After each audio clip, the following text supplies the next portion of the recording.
بعد مسلسل ورد وشوكولاتة طلع ترند فيه ومكسر الدنيا، انا مش معاه بصراحة وما بأيدهوش. وقبل ما يحصل هجوم عليا ونتخانق سوا، كملوا الفيديو للاخر عشان لما نيجي نتخانق صح. مبدئيا كده مسلسل ورد وشوكولاتة احنا عارفين ان هو مسلسل حقيقي، حتى لو في اول المسلسل هما بيكتبوا ان هو ملهوش علاقة بالاحداث الحقيقية. هو كل الاحداث اللي حصلت فيه هي نفس قصة المذيعة شيماء جمال والمحامي ايمن حجاج.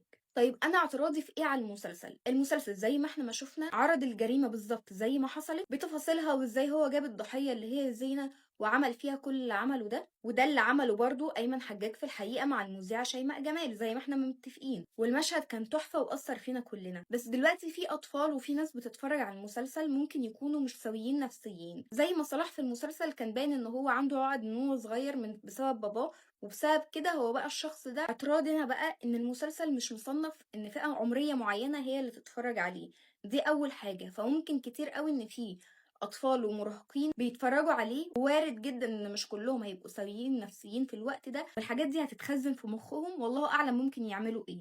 وده مش اي كلام وخلاص ولا افوره مني اللي انا بقولها، لا، في كتير جوه مصر وبره مصر اتأثروا بافلام ومسلسلات وعملوا بسببها جرائم بشعة، وممكن تعملوا سيرش وتشوفوا كام طفل وكام شخص بالغ حتى مش سوي نفسيا ارتكب جرائم كان ماشي بالظبط على كل اللي حصل في الفيلم او في المسلسل اللي هو شافه على نفس الطريقه بالظبط هو مشي عليها. فده كان اعتراضي، لان احنا عارفين ان هي قصه حقيقيه زي ما انا ما قلت لكم. فانت طول ما انت بتتفرج انت مخك مترجم ان دي قصه حقيقيه وان ده حصل فعلا، يعني مش خيال علمي، يعني ممكن اي حد يقدر يعمله، بل بالعكس ممكن يتفادى الاخطاء اللي حصلت عشان ما يقعش هو فيها. ممكن تبقوا شايفين ان انا بافور، بس ده فعلا حصل كتير، سفاح التجمع وسفاح الجيزه والطفل اللي قتل صاحبه وحاجات كتيرة قوي بتحصل اليومين دول. فده كان رأيي من وجهة نظري. لكن لو هنتكلم عن المسلسل كتمثيل وإخراج فهو تحفة، وأنا مش محتاجة إن أنا أقول إن محمد فراج أي حاجة بيعملها بتبقى تحفة.